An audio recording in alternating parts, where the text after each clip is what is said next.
ప్రకటన గ్రంథం 11వ అధ్యాయం 1వ వచనం. మరియు ఒకడు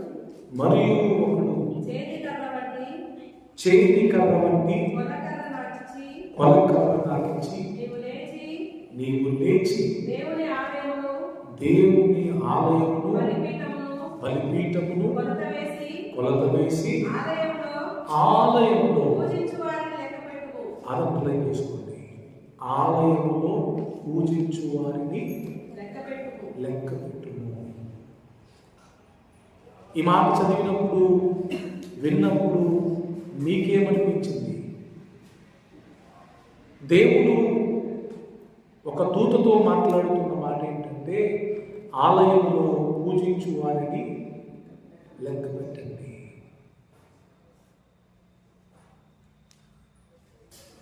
దేవుడు సమస్తము కూడా ఎరిగినవాడు. ఆయన ప్రతి దానికి కూడా మనము లెక్క చెప్పాలని బైబిల్లో రాసిపెట్టి ఉంచాడు. అన్ని విషయాల్లో మనం దేవునికి లెక్క ఒప్ప చెప్పవలసిన వారు ఉన్నాం. హెబ్రీయులకు రాసిన పత్రిక 4వ అధ్యాయం అనుకుంటా, అప్పుడు ఏమంటుందంటే,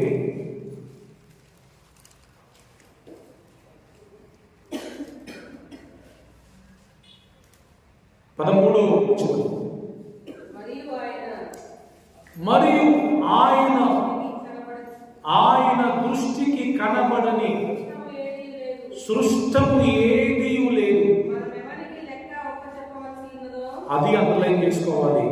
మనం ఎవరికి లెక్క ఒప్ప చెప్పవలసి ఉన్నదో ఆ దేవుని కన్నులకు సమస్తము మరుగు లేక తేటగా ఉన్నది. మనమెవరికి లెక్క ఒప్ప చెప్పవలసి ఉన్నదో ఆయన కన్నులకు సమస్తము తేటగా కనబడుతుంది. మన చర్చిలో సీసీ కెమెరా ఉందా లేదా? Secret camera. మీరు అనేది సీక్రెట్ కెమెరా లేదా ఉన్నారు, అంతేనా? సీసీ అంతేనా? కానీ నేను సీసీ కెమెరా అనుకోవట్లేదు, సీక్రెట్ కెమెరా అనుకోవట్లేదు, క్రైస్ట్ కెమెరా అనుకుంటున్నాను నేను. ఇప్పుడు చెప్పండి, ఈ సీసీ కెమెరా ఉందా? ఏది? క్రైస్ట్ కెమెరా ఉందా? లోపల ఉంది, బయట ఉంది, ఆ గదిలో ఉంది, ఆ బయట ఉంది. ఎన్ని కెమెరాలు పెట్టగలమో అన్ని కెమెరాలు మనకి డబ్బులు లేవని దేవుడే ఫ్రీగా పెట్టేశాడు. ఎవరు మందిరం దగ్గరికి ఎప్పుడు వస్తున్నారో, ఎప్పుడు వెళ్తున్నారో, ఎన్ని వారాలు వస్తున్నారో, ఎన్ని వారాలు రావట్లేదో, మందిరంలో జరిగే ఎన్ని కూడికలకు వస్తున్నారో, ఎన్ని కూడికలకు రావట్లేదో అంతా క్రైస్ట్ కెమెరాలో రికార్డ్ అవుతుంది. కరెక్టా కాదా? క్రైస్ట్ కెమెరాలో అంత రికార్డ్ అవుతుంది. దేవుని ఆలయంలో పూజించే వారిని లెక్క పెట్టమని దేవుడు దేవదూతకు చెప్పాడు. మనం లెక్క పెడతామా ఈరోజు ఎంతమంది వచ్చారని? కానీ దేవుడు లెక్క పెడతాడు ఈరోజు ఎంతమంది మందిరానికి వచ్చారు. ఈ నోస్ ఎవ్రీథింగ్.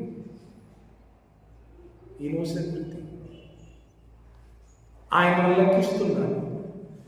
52 ఆదివారాల్లో ఎన్ని ఆదివారాలు మనం అటెండ్ అయ్యాము, ఎన్ని ఆదివారాలు మనం అటెండ్ అవ్వలేకపోయాము. సీసీ కెమెరాలో మొత్తం రికార్డ్ అయిపోయింది. ఆయన ఎదుట మనము నిలబడవలసిన దినమున మనము ఆయనకు లెక్క చెప్పవలసిన వారమైనా. Praise the Lord. Hallelujah. Duties దగ్గర ఇప్పుడు ఏం చేస్తున్నారంటే పంచింగ్ పెడుతున్నారు. ఆ టయానికి వెళ్ళి అది వేస్తేనే డ్యూటీలో ఆన్లో ఉన్నట్టు, లేదంటే అవుట్. దేవుడి సన్నిధిలో మనిషికే ఇంత జ్ఞానం ఉంటే దేవునికి ఇంకెంత జ్ఞానం ఉంటుంది. కాబట్టి ఆయన సన్నిధిలో ఎవరెవరైతే పూజిస్తున్నారో, ఆయన ఆరాధిస్తున్నారో ఆయనకు అందరూ తెలుసు. ఇంకోటి ఏం తెలుసా, ఆలయానికి వచ్చి ఆరాధించని వారికి కూడా ఆయన తెలుసు. ఆలయంలో అందరూ ఆరాధిస్తారా? ఆలయంలో అందరూ ఆరాధించలేరు. నిజముగా ఆయన ఆరాధించేది ఎవరో, నిజముగా ఆయన ఆరాధించని వారెవరో ఆయనకు తెలుసు. నిజముగా ప్రార్థించే వారెవరో, ప్రార్థించని వారెవరో ఆయనకి తెలుసు. మన కెపాసిటీ చాలా తక్కువ, దేవుని కెపాసిటీ చాలా ఎక్కువ. మనకే గుర్తులేవు తెలుసా. మీరు ఎన్ని ఆదివారాలు వచ్చారు ఈ ఇయర్లో అంటే మీరు ఏం చెప్తారు? ఎగ్జాక్ట్లీ చెప్పలేరు, సుమారుగా చెప్తారు. ఒక 10 ఆబ్జెక్టులు ఉంటాయండి, లేదా ఒక 5 ఆబ్జెక్టులు ఉంటాయండి అని చెప్తారు. కానీ దేవుణ్ణి అడిగితే ఎగ్జాక్ట్లీ చెప్తాడు ఎన్ని మీరు మిస్ అయ్యారు. ఈవెన్ మీరు ఏ టయానికి వచ్చారో, ఏ టయానికి వెళ్తున్నారో కూడా దేవునికి అన్నీ తెలుసు.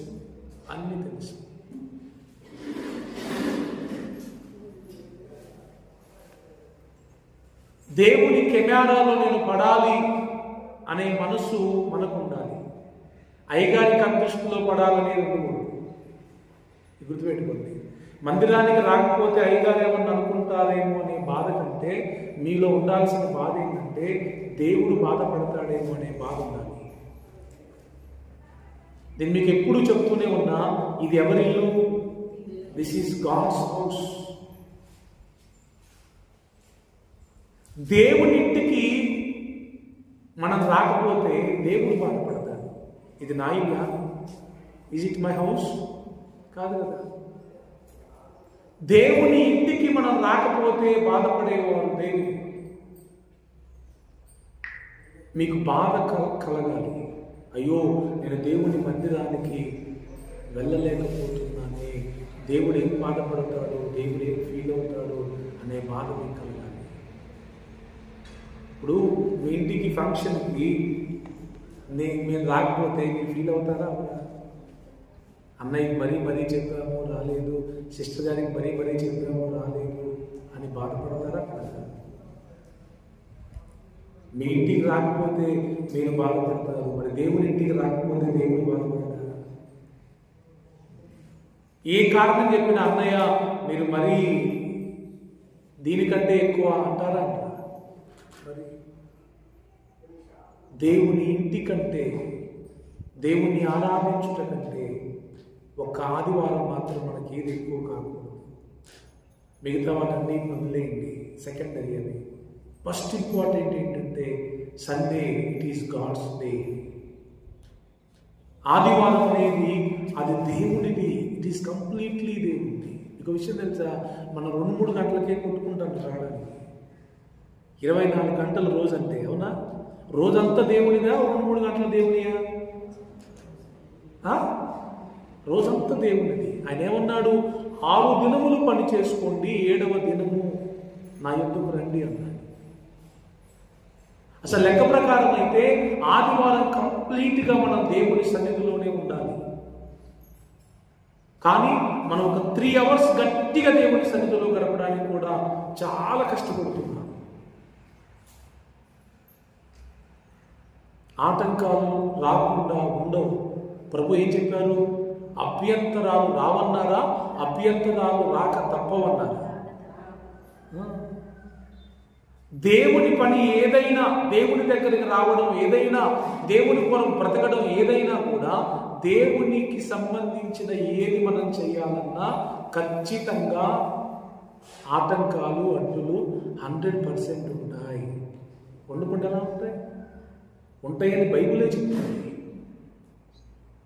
అయితే ఆటంకాలన్నిటినీ జయించే శక్తిని ప్రభు దగ్గర మనం పొందుకోవాలా.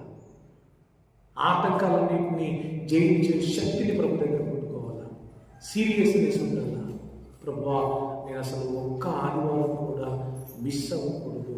I don't want to miss even 1 Sunday, single Sunday. మనలో ఉన్న ఆసక్తిని బట్టి, మనలో ఉన్న ఆశను బట్టి దేవుడు మన జీవితంలో కార్యాన్ని జరిగిస్తాడు. 100%.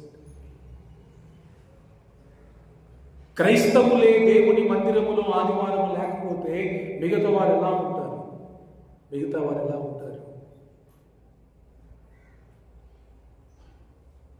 నాకైతే సిగ్గైతే ఆదివారం హాస్పిటల్లో ఉన్న, ఆదివారం ఇంకెక్కడో తప్పని పరిస్థితుల్లో ఉన్న అందరు ఏమడుగుతారు?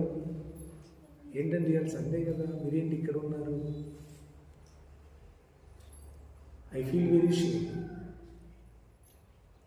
మీకు విషయం తెలుసా, మనము ఏ సమయానికి ఎక్కడుండాలో అక్కడ ఉంటేనే మంచిది. కొన్ని యాక్సిడెంట్స్ మీరు చూసారా? యాక్సిడెంట్ జరిగినప్పుడు మాట్లాడుకునే విధానం మీకు తెలుసుగా, ఒక్క 2 నిమిషాలు లేట్ అయితే బాగుండేది, లేకపోతే ఒక 2 నిమిషాలు ముందు వెళ్ళిపోయినా బాగుండేది. అప్పటికి నేను ఆగమంటూనే ఉన్నా ఇంట్లో, కానీ వాళ్ళు వెళ్ళాలని బయలుదేరారు. కొంచెం కూర్చొని ఉంటే ఈ ప్రమాదం తప్పేది కదా. ఆ టయానికి వాళ్ళు అక్కడ ఉండకపోయేవాళ్ళు కదా. నా వర్షం మీకు అర్థమవుతుంది అనుకుంటున్నా. దేవుని సన్నిధిలో ఆదివారం మనం దేవుని సన్నిధిలో ఉండాలి. మనం ఆదివారం దేవుని సన్నిధిలో ఉంటేనే ఆశీర్వాదం. ఆదివారం మనం దేవుని సన్నిధిలో ఉండట్లేదంటే ఆటోమేటిక్గా అది ఆశీర్వాదం కాదనే కదా అర్థం. అవునా కదా? మరి దావీదుని వాళ్ళ అన్నలు ఏమన్నారు? యుద్ధం what we call it English, battle ఫీల్డ్కి వెళ్ళినప్పుడు, నువ్వు ఇక్కడికి ఎందుకు వచ్చినావు? నీకేం పని ఇక్కడ? నీకు అప్పచెప్పిన గొర్రెల మందలు ఏమైనాయి? వెళ్ళిపోవడం వచ్చింది కదా. అంటే ఏంటి ఆ ఉద్దేశం అంటే, నువ్వు ఇక్కడ ఉండాల్సిన వ్యక్తివి కాదు. కానీ దావీదు అక్కడ ఉండాల్సిన వ్యక్తి అని దేవుడికి తెలుసు. ఆ సమయంలో దావీదు అక్కడ ఉన్నాడు కాబట్టి ఇశ్రాయేలుకు జయం కలిగింది. హల్లెలూయా. అవునగా? మీకు విషయం తెలుసా, మనం దేవుని సన్నిధిలో ఉంటే మన కుటుంబానికి ఆశీర్వాదం, మన కుటుంబంలో ఉన్న ప్రతి ఒక్కరికి దీవెన. ప్రభు ఏమంటాడు? ఒక్కడు నీతిగా బ్రతకడానికి యత్నించుచున్న ఒక్కడు నాకు కనబడితే నేను యెరూషలేమును కాపాడుతానంటాడు. నేను అశోకపురంలో చదువుకునేటప్పుడు మా వార్డెన్ సార్ ఒక ఆయన, జోసఫ్ ఆయన పేరు, క్రిస్టియనే కానీ బాగా తాగిపోతూ తిరిగిపోతూ, పేరు మాత్రం జోసఫ్. మేడం మాత్రం కొంచెం ప్రార్థన పర్వాలు. అడిగేవాళ్ళు మా వార్డెన్ కానీ మా వాచ్మెన్ కానీ, ఈయన వార్డెన్ కాదు, వార్డెన్ అంటే ఏంటి అంతే చూసి వార్డెన్, వాచ్మెన్ వంట కుక్క అడిగేవారు, ఏంటి సార్ మీరు మేడం గారేమో అంత ప్రార్థన చేస్తూ ఉంటారు, మీరేమో ఇట్లా తిరుగుతూ ఉన్నారు, ఏమన్నా అయింది సార్ అంటే, నాకేం కాదయ్యా, మా ఆవిడ ఉన్నంత వరకు అనేటువంటి ఆయన. ఎందుకు? మా ఆవిడ నా కోసం ప్రార్థన చేస్తుంది. ఇప్పుడు నేను ఇట్లా వస్తున్నానా, నా కోసం ప్రార్థన చేస్తూనే ఉంటుంది. తాగుతున్నానా, ఏం కాకుండా ప్రార్థన చేస్తూనే ఉంటుంది. తిరుగుతున్నానా, ఏం కాకుండా ప్రార్థన చేస్తూనే ఉంటుంది. ఆయనకు ఒక పిచ్చి ధైర్యం అది, నా కోసం ప్రార్థించే నా భార్య ఉంది, నాకేం కాదు అని. కొన్నిసార్లు అది నిజమేమో అనిపిస్తూ ఉంటుంది నాకు. ఎందుకంటే ఎన్నో ప్రమాదాలు తప్పినాయి ఆయనకి. తాగి బండి డ్రైవింగ్ అయితే ఏమైతుంది మరి, చచ్చిపోకపోతే? ఎన్నో ప్రమాదాలు తప్పినాయి. చెప్పేవాళ్ళం, సార్ దేవుడు మీ ఆవిడ ప్రార్థన బట్టి బతికిస్తున్నాడు, కానీ అన్నిసార్లు మీ ఆవిడ ప్రార్థన పనిచేయదు సార్, మీ ప్రార్థన కూడా కొంచెం ఉండాలి సార్ అని. దేవుడిలాగా దేవుడి సావుకునిగా నేను అందరికీ చెప్పే మాట ఒకటే, కొన్ని ప్రాముఖ్యమైన విషయాలు ఉన్నాయి.